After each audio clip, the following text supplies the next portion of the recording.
Chers amis téléspectateurs de Eden Télévision, auditeurs de Diaspora FM, bonjour et bienvenue à chacun et à tous. Le sujet était tellement important que nous avons dû débarquer dans le bureau de notre invité, vous le constatez très bien, le décor vous le dit aisément, pour justement lui poser quelques questions sur ce sujet-là.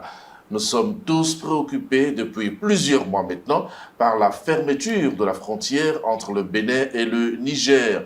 Après tout ce qui a été fait à un niveau ou à un autre, la situation demeure telle et il est important de nous rapprocher des acteurs portuaires pour avoir leur version et pourquoi pas leurs esquisses de solutions. Notre invité aujourd'hui s'appelle Maman Tahirou Touré.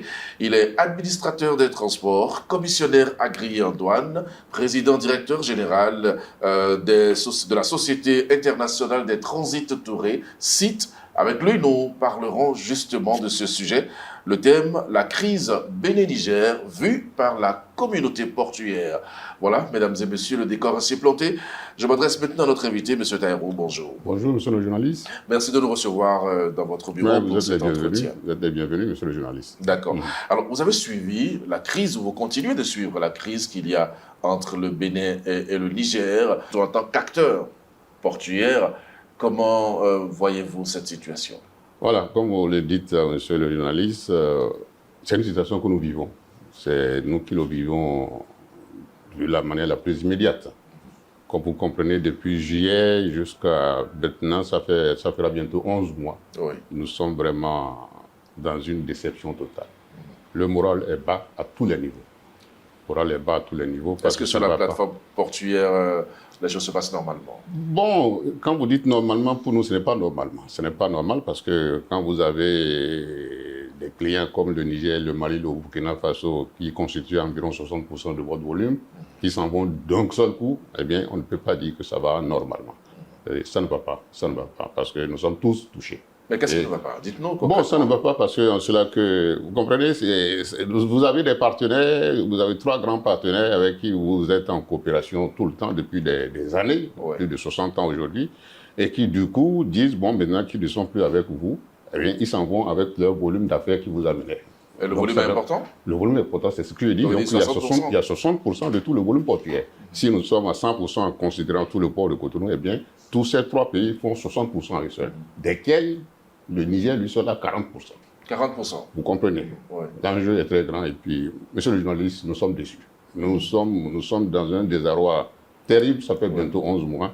Et les événements d'hier ne présagent pas, en tout cas, un bel avenir. Oui, mais selon les autorités du Bénin, nous ne souffrons pas autant, nous souffrons autant que le peuple du Niger. Donc, tout va bien, il n'y a pas de problème. Bon, naturellement, nous vivons la situation en tant que Béninois et les Nigériens le vivent en tant que Nigériens. Naturellement, quand vous êtes en partenariat et que le partenariat coupe, eh bien, les deux, il y a ce que nous appelons des actions collatérales dans les deux côtés. C'est ces actions collatérales que les deux peuples souffrent.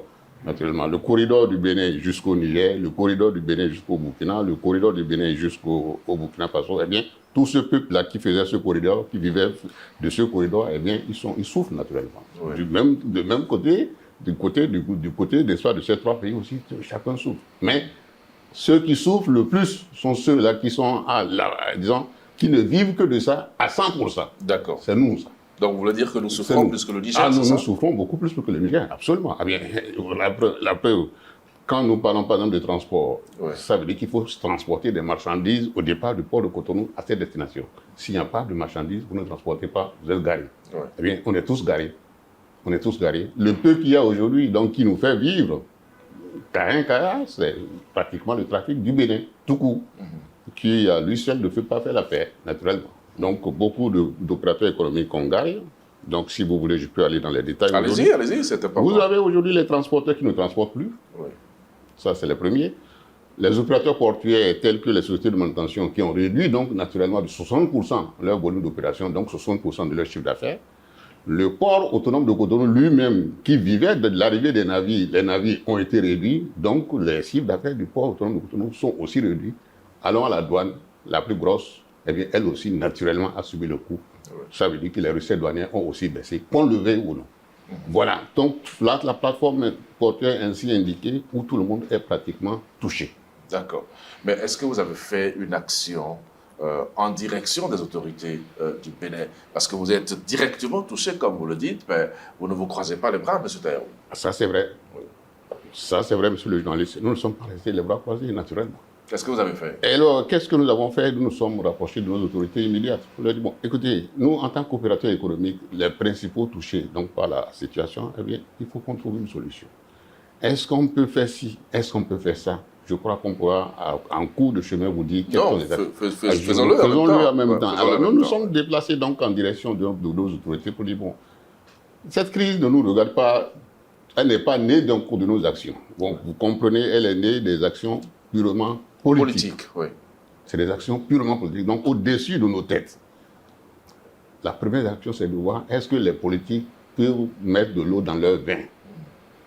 Le président Talon, par exemple, nous a reçu la communauté portuaire. Oui. Et a touché du doigt la réalité donc, de la crise pour comprendre le déficit que chacun enregistrait à son niveau. Sans vous mentir, ça c'était donc quand la CEDEAO avait demandé de fermer les frontières. Oui. Juste après ça, on l'a vu et puis effectivement, il s'est déplacé. Il faut lui reconnaître ça. Il a mené des actions en direction naturellement de la CEDEAO pour dire vraiment, mon peuple souffre, mes opérateurs souffrent. Parce que la réalité, monsieur le journaliste, c'est ça qu'il faut comprendre. Dans la CEDEAO, quand vous prenez la CEDEAO aujourd'hui, tous les États qui ont pris la décision de fermer son frontière, de tous ces États-là, c'est le Bénin qui est le plus frappé. Pourquoi? Tout de suite. Parce pourquoi? que c'est directement les autres frontalier. Regardez, le Togo n'a pas de frontière avec le Niger. Donc on s'en fout. Oui. La Côte d'Ivoire, c'est encore loin. C'est un pays qui se suffit déjà à lui-même. Bon, le Niger, il venait peut-être avec un pourcentage de 5-10%. C'est pas grave. Oui. Le Nigeria, ils sont déjà grands. Mais le Nigeria est frontalier. Le Nigeria est frontalier. Le Nigeria ne vit pas pratiquement du trafic du Niger. Le Nigeria, lui seul, se suffit déjà en son volume, qui n'arrive pas à satisfaire d'ailleurs en tant que Nigeria. Oui. Donc le Niger n'a pas beaucoup d'impact sur un pays comme le Nigeria. C'est nous, comme je vous le dis, 60%, c'est beaucoup, monsieur le journaliste. Oui. 60%, c'est beaucoup. Donc c'est plus que la moyenne qu'on pouvait s'attendre. À partir de ce moment, on a dit bon, à nos autorités, écoutez, comme c'est une crise politique, il n'y a que vous, les politiciens, n'est-ce pas, pour résoudre le problème. Donc le président de la République a pris son bateau de pèlerin, effectivement, pour faire plaider l'ouverture de ces frontières-là. Oui. On a compris il a été compris. Au lieu de me répéter. Au niveau de la CEDEAO. Au niveau de la CEDEAO, on a compris. Qu'il a plaidé. Il a plaidé effectivement la cause et, comme vous avez constaté, les frontières, la CEDEAO a donné l'ouverture des frontières. Oui. C'était un ouf pour nous. Sans vous mentir, on n'était pas parti à croire que, bon, quand la CEDEAO avait demandé d'ouvrir les frontières, une frontière pouvait rester encore fermée. Quand le Bénin a ouvert, c'est comme si le Niger n'a pas été informé. Oui, mais le Niger a dit clairement qu'il allait sortir de la CEDEAO, donc se mettre ensemble avec les États du Sahel. Donc du coup, il y a eu une alliance qui ne parle plus au nom de la CEDEAO. Bon, en fait, ce n'est même pas qu'ils l'ont dit, c'est qu'ils ont dit nous ne sommes pas membres de la CEDEAO. Nous ne sommes plus membres de la CEDEAO et nous sommes sortis de la CEDEAO, donc les décisions de la CEDEAO ne nous concernent pas. C'est grave. Donc c'est pratiquement au nom de ce principe-là. Oui. C'est au nom de ce principe-là, pratiquement. Bon, a priori, ça c'est le jugement à l'extérieur. Oui, mais au-delà de ça, le Niger pose également des problèmes de sécurité à sa frontière. Le Niger dit que le Bénin abriterait une base militaire française et donc n'étant pas en sécurité, eh bien, il n'ouvre pas ses frontières. Bon, comme vous avez compris, ça c'est des actions, disons des déclarations qui sont venues ultérieurement. Oui. Et nous-mêmes, naturellement, en tant que Béninois, quand nous les apprenons, nous sommes obligés de réagir. Quand le Niger a dit que le Bénin abritait des bases, bon, principalement les commissionnaires agréés en douane, les transitaires, tels que vous les appelez, les opérateurs portiers, on s'est dit, bon, une base quand même, le Niger a abrité des bases. Les bases américaines et les bases françaises. Le Niger, c'est donc ce qu'on appelle une base militaire. Ouais. C'est pratiquement un village ou deux villages réunis. Ouais. C'est des avions qui vous tombent là-dessus matin, midi et soir. C'est des militaires, c'est au moins 1000 militaires. Ouais. C'est au moins 1000 militaires qui vont randonner dans votre zone à droite, à gauche. Et vous comprenez que c'est comme si vous êtes assiégé. C'est le mot. Ouais. Ça, c'est ce qu'on appelle une base militaire. Alors, on a regardé, on s'est dit, attendez, du nord au sud, de l'est à l'ouest, vraiment, il y a une base là. on n'est pas sûr. On a appelé nos confrères qui sont à tous les côtés, et on dit non. Bah, c'est vrai qu'il y a de ces militaires français qu'on voit du côté, qu'on voyait du côté c'est comme ça qu'on les a appelés. On les avait appelés du côté du comment il s'appelle, de Kandi. Quand on s'est dit, bien, si c'était une base, entre Kandi, Boye-Kali, Madje-Kali, il y avait eu des attaques de djihadistes. Oui. Si c'était une base, ces attaques n'auraient pas lieu. Et on a appris que c'est des échantillons d'individus, des dizaines, des vingtaines de personnes qui étaient là, mais qui ne sont même plus là. Ils étaient là depuis, je crois, jusqu'en mai, jusqu'en avril. Mais ils ne sont plus là, ils ont quitté. Bon, et de l'autre côté, il y a le côté du Burkina Faso, vers Porga, où nous avons appris qu'effectivement, mais là, c'est des échantillons même, ce n'est pas une seule nationalité. Vous avez des Français, vous avez des Vénézuéliens, vous avez des Amériques les latino-américains, j'allais dire, qui faisaient un échantillon, qui en réalité n'était là que pour des objectifs d'instruction. D'accord. Est-ce que c'est ça qu'il faut appeler base militaire? Franchement, nous ne sommes pas militaires, mais nous ne pensons pas que ce soit que ce soit tel. Alors, donc, quand vous êtes rapproché des autorités du Bénin, est-ce que vous avez eu le sentiment qu'elles vous ont écouté, qu'elles ont fait ce que vous leur avez recommandé? Bon, au premier abord, les autorités nous ont dit non, ne vous en faites pas. Comme c'est des actions politiques, notre chef de l'État a pris déjà le devant des choses, ça va se régler. Effectivement, le chef de l'État est intervenu, donc comme je l'ai dit, la frontière est ouverte. Mais nous avons compris, comme quand le Niger persistait, on est encore reparti les voir. On a dit bon, maintenant nous allons vous faire des propositions. Et nous sommes partis avec la première position qui est celle-ci. Vous êtes allé vers qui? Principalement par nos ministères de tutelle. Okay. En commençant même par le ministère du Commerce. Parce que nous nous sommes dit qu'il serait quand même osé de sauter les autorités immédiates pour monter tout de suite au président de la République. Bon, nous sommes partis faire des propositions. On a dit, bon, nous sommes naïfs dans la chose, mais voilà ce que nous pensons. Eh bien, on pouvait analyser le principe d'une médiation béninoise. C'est-à-dire prendre par exemple certaines autorités politiques du Bénin, le président de la République, M. Soglo par exemple, l'ex-président, M. Yaïboni, est-ce qu'on peut les prendre pour faire quoi? Qu'est-ce qu'ils doivent faire? Entre nous, on s'est dit, bon, déjà l'interne, il y a des dissensions, il y a des interprétations. Nous nous sommes dit, bon, naïvement, ce que nous disons est naïf, est-ce que le courant passe vraiment entre le président Soglo par exemple et M. Talon? Si le courant ne passe pas déjà entre M. Talon et M. Soglo, ce n'est pas la peine de le proposer. Mais il s'agit du pays, il s'agit de la nation. Il s'agit du pays naturellement. Et le président Soglo a fait des déclarations également dans un souci donc, de défendre les intérêts du pays. Oui. Bon, mais intrinsèquement, il y a quelque chose qui ne va pas. Parce que de l'autre côté, quand vous voulez appeler quelqu'un à être médiateur, il faut se rassurer qu'à 100%, il est avec vous. Oui. S'il n'est pas avec vous, même à un pourcentage de 1%, vous doutez. Et quand vous doutez... Tout au plus, il faut qu'il soit neutre. Il fallait donc de la neutralité. Oui. Pour couper court, monsieur le journaliste, nous avons dit à notre ministère de tutelle, à notre ministère du Commerce, on dit, bon, écoutez, nous allons prendre une personne neutre qui est capable de s'imposer à ces deux États, à ces deux chefs d'État, et qui n'a aucun intérêt sur la chose. Nous avons proposé tout de suite l'ancien président de la République du Nigeria, Obasanjo. Olusegun Obasanjo. Pour faire de la médiation entre le Bénin et le Niger. Parce que nous nous sommes dit, il est ancien président de la République du Nigeria. Les problèmes frontaliers, il en est bien imprégné. Ce que c'est que les conflits de fermeture de frontières, il en est bien conscient, il le sait très bien. Il connaît l'intérêt du Niger pour le Bénin et l'intérêt du Bénin pour le Niger. Il est neutre dans la chose, il n'est plus dans les affaires, il n'a aucun intérêt de la chose. Et il peut s'imposer au président Obasanjo, tout comme il peut s'imposer au président Tchadé, comme il peut s'imposer au président Talon. Bien sûr, parce que vous êtes là. Est-ce qu'il peut s'imposer au président Talon? Vous ne connaissez pas les rapports entre le président Talon et le président Obasanjo? Non, de toute façon... Est-ce qu'il est vraiment neutre? Non, mais cette fois-ci, il s'agit donc de faire une médiation sur la crise entre le Bénin et le Niger. Nonobstant tout ce qui existait en arrière. C'est vrai qu'on peut prendre les actions en arrière, mais nous pensons, je vous dis, ce que nous disons ici est naturellement naïf, je le répète. Ce sont vos propositions. Ce sont des propositions. Bon, parce qu'il faut, quand il y a une crise, il faut bien trouver toutes les formes de solutions. Donc, on a dit, bon, est-ce que le président Obasanjo ne peut pas être appelé pour nous aider dans cette crise-là, parce qu'au moins, bon, à l'analyse, il peut s'imposer à ces deux pays. D'accord. Et on pensait qu'il avait des chances quand même de s'en sortir. Et qu'est-ce que vous avez été répondu quand vous avez proposé Bon, c'est encore l'étude. Au moment où nous sommes, à l'heure où nous sommes, monsieur le journaliste, cette proposition est encore à l'étude.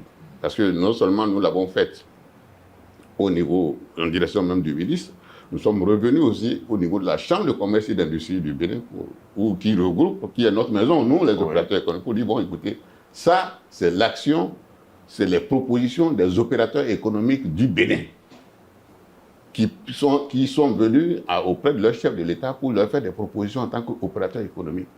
Parce qu'ils sont les principaux touchés par la situation, s'agissant d'une situation de crise économique.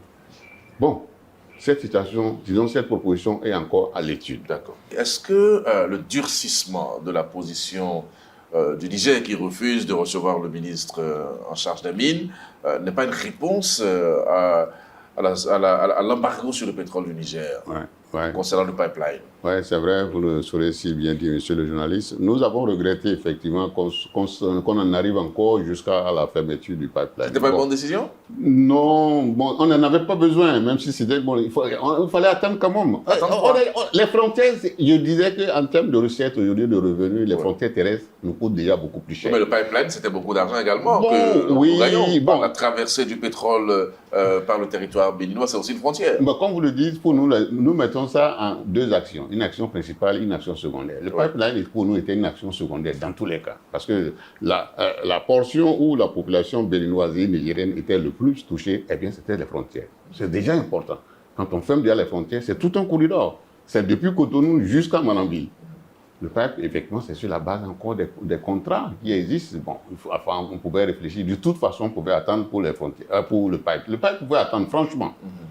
Surtout quand nous avions des obligations. Pour les autorités béninoises, un moyen de pression pour qu'au moins les autorités du Niger s'asseyent. Mais vous avez vu, par exemple, là, il suffit que, par exemple, la Chine intervienne pour que nous levons, même si nous disons provisoirement. Bon, ça veut dire donc que, en fait, c'était quelque chose qu'on pouvait arrêter. Aujourd'hui, la Chine ne peut pas intervenir tout de suite sur la frontière et dire Niger, ouvrez. Non. Alors que sur la frontière, sur le pipe, parce qu'il y avait un tiers parti. Oui. C'est ce que nous appelons le tiers parti. Quand il y a un tiers parti dans un partenariat, il faut faire attention. Donc, lui, il peut s'imposer et donner son dictat. On pouvait donc attendre. Et nous disons, de toute façon, en comparant avec les frontières terrestres et les conséquences et les impacts au niveau de la frontière terrestre, le pipe pouvait vraiment attendre. Le pipe pouvait attendre. Bon, comme vous l'avez suivi, la Chine a intervenu et le pipe est ouvert aujourd'hui. Tant mieux. Okay. Bon, sur la frontière aussi, notre président est revenu sur ses propos sur lesquels il s'est excusé. C'est encore tant mieux. Bon, maintenant, il ne reste que le Niger, n'est-ce pas? La balle est dans le camp des Nigériens. Vous l'avez dit, ils ont prétexté les bases militaires. Je viens de vous dire que les bases militaires, nous n'y croyons pas. Nous, en tant que, en tout cas, naïfs béninois, opérateurs du Haut-Bénin, nous pensons que bases militaires, c'est plutôt l'effet d'un chat échaudé. Oui. Un chat échaudé craint l'eau froide, on le dit. Parce que, vous savez, le Niger a été victime de beaucoup d'attaques djihadistes à droite et à gauche. Et il a perdu de vies humaines. Si bien que quand ils entendent la même s'ils voient un militaire avec un kalachnikov, de toute façon, ils vont nous dire que nous pensons que c'est des effets d'humeur qu'on peut balayer tout de suite dans le Bénin. Nous ne pensons pas que ce soit réaliste. Ouais. Mais vous savez que le Bénin n'est pas resté inactif. Monsieur Maman Taïro, vous avez suivi cette actualité tout comme nous. Il y a une frontière qui a été ouverte sur le Nigeria, dans la zone que vous connaissez très bien. Je ne sais pas si c'est une solution, monsieur Maman Taïro, puisque vous vous plaignez des difficultés au niveau des frontières. Le Bénin active une bretelle que nous avons dans la zone de Segmanan et tout ça. Que pensez-vous de cette solution? Bon, alors, déjà, vous voulez parler donc disons, l'activation de la frontière Segmanan qui faisait la frontière de Bénin et le Nigeria. Oui. Sans vous mentir, c'est des actions déjà initiées par le président Talon, même avant les événements au Niger. Déjà, je me rappelle déjà depuis 2022, fin début 2023, nous avions dépêché, enfin, le Bénin a dépêché sa douane nigérienne, sa douane béninoise pour faire des pourparlers avec la douane nigérienne. Nous avons fait des pourparlers, j'étais membre de la délégation, on a travaillé pendant 3 ou 4 jours. Donc, on savait que le Nigeria et le Bénin allaient modifier leur coopération économique. Les premiers objectifs, c'était d'installer la douane nigériane au port de Cotonou. Les discussions et les échanges sont en cours. Elles sont même très avancées. Ouais. Jusqu'à ce que donc, le Ségouana s'ouvre, ce n'est qu'une des frontières qui ouvre.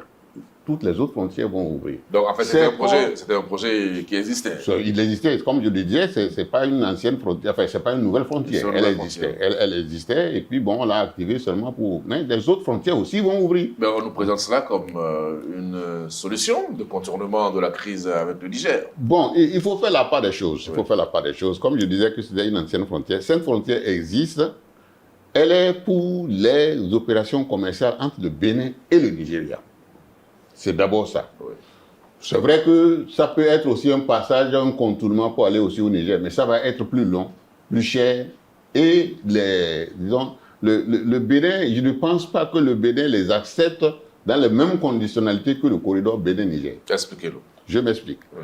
Il y a des accords aujourd'hui existants entre le Bénin et le Niger dans le cadre donc, de l'assistance des pays côtiers sur les pays de l'Interland.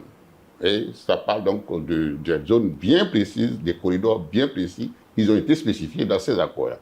Que si c'est des marchandises destinées au Niger, ils doivent prendre le corridor du Bénin au Niger, passant par la frontière Gaïa-Malambé. C'est comme ça que les accords ont dit. Pour rentrer donc au Niger et bénéficier des facilités communautaires, eh bien, le corridor, le tronçon, le trajet sera de Cotonou à Malanville, enfin à Niamey, via Malanville-Gaïa, qui est la frontière principale. Okay.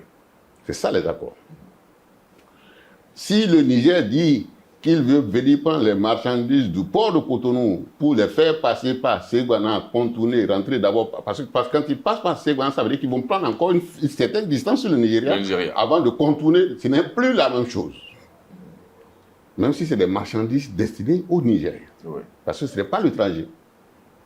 Le trajet, c'est bien spécifié, c'est toutes ces conditions qui doivent être spécifiées. D'accord. Trajet qui doit être respecté avec des kilométrages même bien précis et d'ailleurs des délais de route. Tout ça, c'est clair. Tout ça, c'est clair. Aujourd'hui, en prenant par Ségouana pour rentrer au Niger, eh bien, vous avez plus de 2000 km à faire. Alors que le tronçon Cotonou-Niamey aujourd'hui est de 1050 maximum. Les tracasseries déjà dans la zone nigérienne à traverser, je crois que ça va donner déjà des maux de tête. On le connaît. C'est pour aller via Sokoto, Dogondouchi, pour rentrer maintenant par le Niger. C'est plus tracassant, c'est plus long, ça va être plus cher. Ça va être exactement le calvaire qu'ils vivent aujourd'hui avec, n'est-ce pas, le Togo, en traversant nécessairement le Burkina Faso. Donc en fait, c'est pas une solution que d'ouvrir...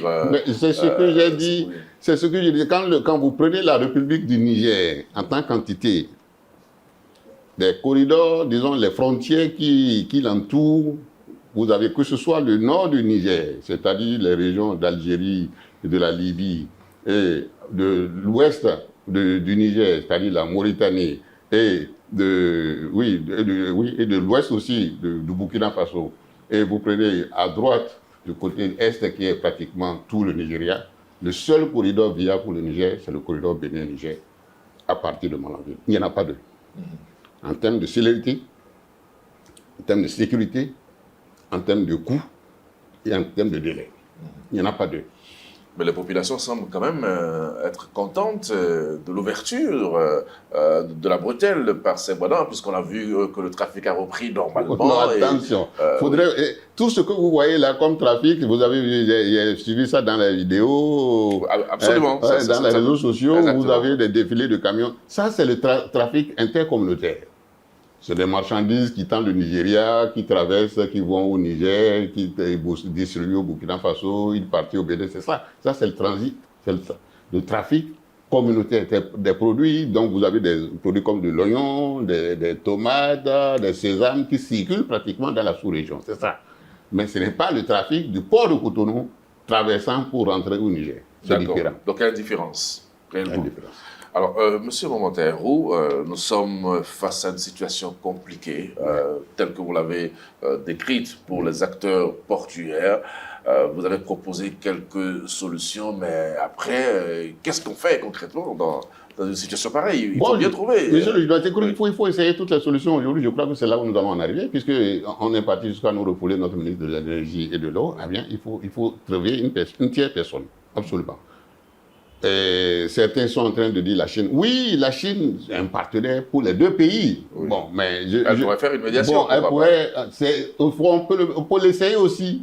On peut faire aussi la proposition que j'avais faite tantôt, à savoir le président honorable aujourd'hui, le président Obasanjo.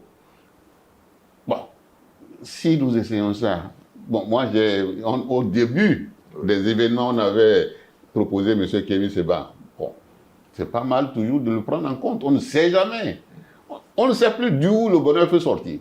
Puisqu'il a imaginé que notre ministre, dans la crise, là, notre ministre de l'énergie et des mines, pouvait être, n'est-ce pas, ne pas être reçu par on ne peut pas l'imaginer. Donc on ne sait pas quels sont les contours réels, où se trouve la solution. Il faut prier, c'est vrai, mais il faut tenter toutes les solutions que nous sommes en train de proposer. Mais si le Niger n'ouvrait pas, parce que nous avons entendu certains analystes penser que c'est un problème personnel entre les deux chefs d'État et que tant que le Bénin sera dirigé par M. Patrice Talon, que le Niger ne va pas ouvrir. C'est une situation grave. C'est bien dommage s'il en est ainsi, monsieur le journaliste, mais... Est-ce que vous le pensez vraiment? Vous pensez non, n'allons pas jusque-là, parce que les peuples sont là, hein, les peuples sont là. Attendez, les mouvements des peuples déjà, au niveau du Bénin et du Niger, vont exciter, n'est-ce pas, la solution de cette crise. Parce que regardez, mais vous quittez aujourd'hui de Cotonou, tel que vous avez l'habitude de voir le flux de camions, et principalement même de la zone de Parakou jusqu'au nord, jusqu'à Monanville, c'est pas ça qui existe aujourd'hui. Vous avez arrêté là tout ce qui est transporteur, tout ce qui est mécanicien, tout ce qui est électricien, tout ce qui est bonne dame qui venait avec des petits kiosques à droite, à gauche, tout ce monde est aux arrêts aujourd'hui. Ça, c'est un. Avec la frontière, la fermeture de la frontière et même le passage par voie fluviale étant aussi fermé, eh bien, le passage des vivres tels que le maïs, le manioc, le tapioca, le gari, qui nourrissait une grande partie du Niger, tout ça la cesse aujourd'hui. Pensez-vous que tous ces peuples-là vont rester comme ça, assis? Vous créez des conséquences sociales. Non, de toute façon, il faut... Peut-être, on nous signale, certains réseaux sociaux, on n'a pas vérifié, certains réseaux nous disent que les peuples commencent déjà à grogner. Qu'on le veuille ou non, même au Bénin, les gens commencent déjà... Il faut s'y attendre. La personne ne vivait que de ça. Elle n'a pas une autre activité. Elle ne vit que de ça, il n'y a pas autre chose. Elle n'a rien appris d'autre que ça. Et c'est arrêté depuis 11 mois bientôt. Monsieur le journaliste, vous serez à sa place, qu'est-ce que vous allez faire? Vous allez vous faire entendre quand même. Oui. Ils vont s'approcher de leur chef d'État. Bon, monsieur le Président, quelles que soient les raisons, n'est-ce pas, de la fermeture de cette frontière, les impacts sont aujourd'hui très graves parce que les populations meurent. Les populations meurent, à droite et à gauche. Il faut faire quelque chose. Et ce président ne peut pas rester insensible. Moi, je pense que c'est une crise qui est née. Et elle va s'éteindre nécessairement. D'accord. Alors, M. Bobaterou Touré, vous êtes l'un des consultants sur le projet du port sec de Parakou, par exemple. Est-ce que ce port peut jouer un rôle dans cette crise avec le Niger? Vous me donnez ainsi l'occasion, je n'en ai jamais parlé, de parler de l'opportunité qu'offre le port sec de Parakou. Géographiquement parlant d'abord. Allez-y. Parakou même, c'est la plateforme la plus idéale aujourd'hui pour le Bénin, pour tous les pays de l'interland. Je m'explique. Parakou, que vous voyez là, est pratiquement à la même latitude que Abuja. C'est pratiquement à 600 km. Parakou Niamey est à 600 km. Parakou Bobo Dioulasso est à 600 km. Il n'y a pas mieux comme plateforme de contour. C'est-à-dire que si nous savions nous organiser, c'est pourquoi il faut comprendre que le port de Cotonou est un port de transit en réalité. Sa vocation, c'est d'être un port de transit. Parakou va être le point d'éclatement de toutes ces zones-là, qui vont faire en sorte que Parakou sera l'entonnoir qui va nécessairement désengorger Cotonou. Ça, c'est un grand acquis pour le port de Cotonou. C'est-à-dire que si nous ferons en sorte que toute marchandise qui débarque au port de Cotonou, qui est destinée à l'un de ces pays, Nigeria, Niger, Tchad, et Burkina ou Mali, dans les 24 heures, que cette marchandise quitte le port de Cotonou pour aller atterrir à Parakou. Vous voyez l'opportunité. C'est ça. Et ça va faire jouer le port de Cotonou son rôle réellement de port, c'est-à-dire un lieu de transit, ce n'est pas un garage. Un port n'est pas un garage. On ne stationne pas les marchandises dans un port. Les ports sont faits pour, les ports sont faits pour exploiter des marchandises débarquées et enlever tout de suite, pour permettre le flux et permettre une rotation. Ce qui fera que si le port de Cotonou faisait 10 000 tonnes, 10, 11 000 tonnes son volume actuel, avec l'existence du port sec de Parakou qui sera un déversoir pour lui, eh bien le port de Cotonou peut aller jusqu'à 20, 25 000 tonnes sans s'en rendre compte même. Alors, vous voyez la différence. Oui. Alors que si le port sec de Parakou n'était pas là pour servir, n'est-ce pas, de réceptacle des marchandises pour désengorger Cotonou, le port de Cotonou restera à sa limite de 10 000 tonnes maximum.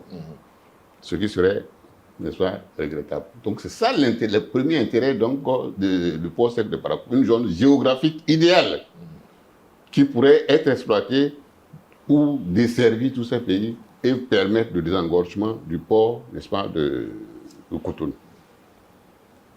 Comme vous avez constaté, et Dieu sait faire les choses, c'est l'heure de Dieu qui est toujours la meilleure, oui. Le port sec de Parakou, c'est 100 hectares.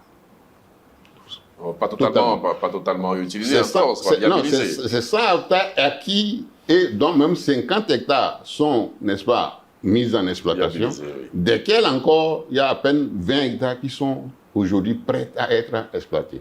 À ce niveau, vous avez le terminal à conteneurs, vous avez de grands magasins capables aujourd'hui de vous prendre 50 000 tonnes de marchandises en sachet sans aucun problème. C'est un port sec moderne de dernière génération. Il dispose aujourd'hui des ponts bascules par lesquels, à l'aller comme à la sortie des marchandises, vous pouvez faire les pesages. Cela signifie quoi? Ce port sec de Parakou ne sera plus exploité simplement pour les marchandises à l'import, mais il peut être encore exploité pour les marchandises à l'export. Et quand on sait que déjà la zone de Parakou et du nord, disons à partir du Zou Nord jusqu'à Parakou, c'est pratiquement une zone agricole où les principaux produits d'exploitation sont des produits agricoles, le port sec de Parakou peut être encore exploité pour faire de l'exportation. La douane béninoise sera là-bas, le port autonome de Cotonou sera là-bas, Bénin Control sera là-bas. Toutes les structures de la plateforme portuaire qui interviennent aujourd'hui dans l'exploitation, de l'importation d'une marchandise, peuvent être ici exploitées à partir du port sec de Parakou pour l'exportation. Eh bien, tous ces services seront mis en œuvre pour que les marchandises, ou bien les produits tropicaux qui sont, n'est-ce pas, produits au niveau du Nord Bénin, eh bien, ils peuvent passer par le port sec de Parakou. Les formalités douanières et portuaires peuvent être faites au port sec de Parakou, ce qui fera qu'on peut emporter les marchandises au port sec de Parakou et faire toutes les formalités de VGM, ce qui fera qu'un conteneur déjà emporté au port sec de Parakou pour quitter le port sec de Parakou immédiatement, arriver à Cotonou, il n'attend même pas, il rentre dans son bateau en même temps. Oui, mais M. Terreau, ce projet n'est pas fonctionnel jusqu'à présent. Quel est le problème? Pour l'instant, il n'est pas fonctionnel. Pourquoi? Je vous dis, il n'est pas fonctionnel pour des questions des infrastructures, des derniers réglages des infrastructures. Vous êtes encore en train de régler les infrastructures? Vous avez dit que tout est OK. Ce qui est fait aujourd'hui, et c'est ça que je vous dis, comme je vous disais à tantôt que l'heure de Dieu est la meilleure, eh bien, les équipements de manutention sont arrivés au port sec de Parakou. Ouais. Vous avez ce que nous appelons des ristackers, des engins de manutention, ils sont là. C'est les plus gros aujourd'hui, le port sec de Parakou en dispose. Vous avez des chariots de manutention qui vont rentrer dans les conteneurs, enlever les marchandises et mettre les marchandises en convention de camion.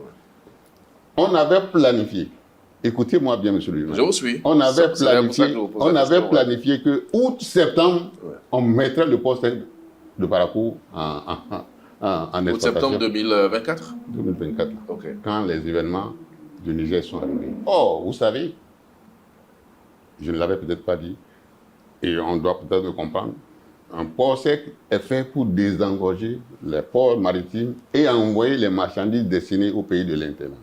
Or, ces pays de l'Interland sont partis aujourd'hui. Le Niger a fermé sa frontière. Et dans l'alliance de l'AES, les marchandises qui étaient destinées au Niger, au Mali, au Burkina, eux tous sont aussi fermés. Ça fait que nous n'avons aucun intérêt aujourd'hui à ouvrir le port sec de Parakou. Parce que ce serait comme envoyer les marchandises et aller les faire dormir, puisqu'ils ne bougeront pas, les frontières étant fermées. Finalement, la crise est beaucoup plus profonde qu'on ne peut l'imaginer. C'est en cela que tout le monde est préoccupé, y compris le port sec de Parakou. C'est bien dommage et ça nous a fait vraiment... Ça nous a fait un choc au niveau donc, de l'exploitation du port sec de Parakou. On ne pouvait pas attendre que nous ayons mis tout en œuvre, toutes ces actions à droite, à gauche, et des actions financières immenses. Vous vous rendez compte, monsieur le journaliste, 100 hectares que vous avez pris, 50 hectares en exploitation, des engins d'exploitation mis en place, prêts à ouvrir, on vous dit non, les frontières qui devaient les desservir sont fermées. C'est une perte. Mais est-ce qu'au niveau de la plateforme portuaire, ou plus largement au niveau des opérateurs économiques béninois, vous avez fait une action en direction des opérateurs économiques du Niger pour qu'eux aussi fassent ne serait-ce qu'une pression sur les autorités de leur pays? Parce que finalement, c'est... Je pourrais vous dire à ce niveau que ça ne peut être que l'objet des échanges, des communications entre les deux partenaires, les partenaires béninois et leurs partenaires, les homologues nigériens, burkinabés, maliens. Vous pouvez aller au Niger, même si les frontières sont fermées, vous pouvez. Oui, non, on y va. Là aussi, nous avons contacté nos confrères qui nous ont dit, franchement, messieurs, nous avons les mêmes préoccupations que vous. Si c'était des actions, disons, des décisions nées des actions commerciales, ben, nous aurions déjà trouvé la solution de toute façon. Commercial signifie que c'est les opérateurs commerciaux qui sont touchés et donc impactés. Nous aurions trouvé la solution parce que nous aurions déjà analysé les impacts et demandé tout de suite ouvrir les choses. Mais il se fait que c'est une action politique. Eux-mêmes, de leur côté, ils ont fait pratiquement, ils ont créé des lobbies. Et mènent les actions de la même façon. Nous avons compris à partir des rapports qu'ils nous font. Ils mènent les lobbies, des actions qui sont de nature à faire toucher l'impact économique de la situation et sur leurs propres affaires par ces autorités militaires. Ils ne sont pas restés les bras croisés. Parce qu'ils nous ont expliqué, ils ont dit bien, pour deux raisons. La première, nous avons cessé les activités avec le port de Cotonou et nous passons par le Togo. Le Togo, sans vous mentir, c'est un désastre pour nous. Un désastre? Je vais vous expliquer. Expliquez-nous pourquoi. Premièrement, du fait que le port de Lomé n'était pas préparé à avoir un tel volume, du coup, eh bien, ça a perturbé, n'est-ce pas, le fonctionnement du port de Lomé lui-même. Ce qui fait que les bateaux sont obligés d'attendre. Ça, c'est la première action. Ça dure 2 semaines, 3 semaines. Attente des marchandises d'abord. Ouais. Quand la marchandise est même débarquée et qu'elle prend la route, elle doit traverser tout le Burkina Faso. Mais arrivé au Burkina Faso, il faut attendre. Parce que c'est là que commencent les zones de djihadistes. Ouais. Les conséquences qu'ils subissent, c'est quoi?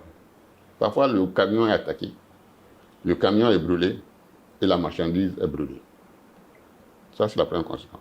La deuxième conséquence, tous les camions doivent attendre au niveau du Burkina Faso là-bas pour être convoyés par voie militaire. Ouais. Et bon an, mal an, c'est entre 2 ou 3 mois tout conteneur qui est importé. Alors que la marchandise, une fois débarquée au port de Cotonou, en 3 semaines, quel que soit le coin du Niger, même jusqu'à Maradi, la marchandise est déjà livrée.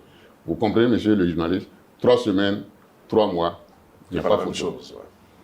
Donc, les opérateurs économiques se sont dit, ça, ce n'est pas la voie. Ce n'est pas la solution de toute façon. Les risques étant là, les délais étant là, c'est des pertes d'argent. Time is money, comme le dit. Donc, ils se sont liés, ils ont été voir les opérateurs économiques, les autorités politiques pour leur faire toucher le doigt. C'est toujours à l'étude. C'est toujours à l'étude. Comme vous le dites, c'est les mêmes motifs qui nous ont évoqués. Quand ils vont les voir, nous ne faisons plus confiance au Bénin. Ils sont en train de d'abriter Oui. des djihadistes, des terroristes. Nous avons peur d'être attaqués. Bon, c'est le même motif. Mais ils continuent. Ils ne baissent pas les bras. D'accord. Ils continuent les actions comme nous aussi, nous le faisons, en tout cas au niveau du Bénin. Mais dans tout ça, et dans toutes les solutions qui Oui. sont approchées ça et là, Oui. nous constatons également que le Bénin interdit le transport par voie fluviale. Est-ce que ce n'est pas une façon de durcir également la situation? Bon, vous savez, normalement, les Parce qu'à un voies moment donné, l'État béninois avait fermé les yeux sur tout le transport des vivriers. Oui, mais c'est ce que Aujourd'hui, tout est interdit encore. mais c'est ce que je vous dis, monsieur le journaliste. Les accords sont les accords, comme on le dit. Les accords frontaliers aujourd'hui avec le Niger ne disent pas de passer par les voies fluviales. Et les passagers et les marchandises. Mais on avait fermé les yeux sur ça. Bon, on avait fermé les yeux. On avait fermé les yeux, ne signifiait pas que c'était réglementaire et donc ce n'était pas légal. Mais dans une situation où on veut le dégel. Mais attendez, si nous venons le dégel, dégélons en même temps.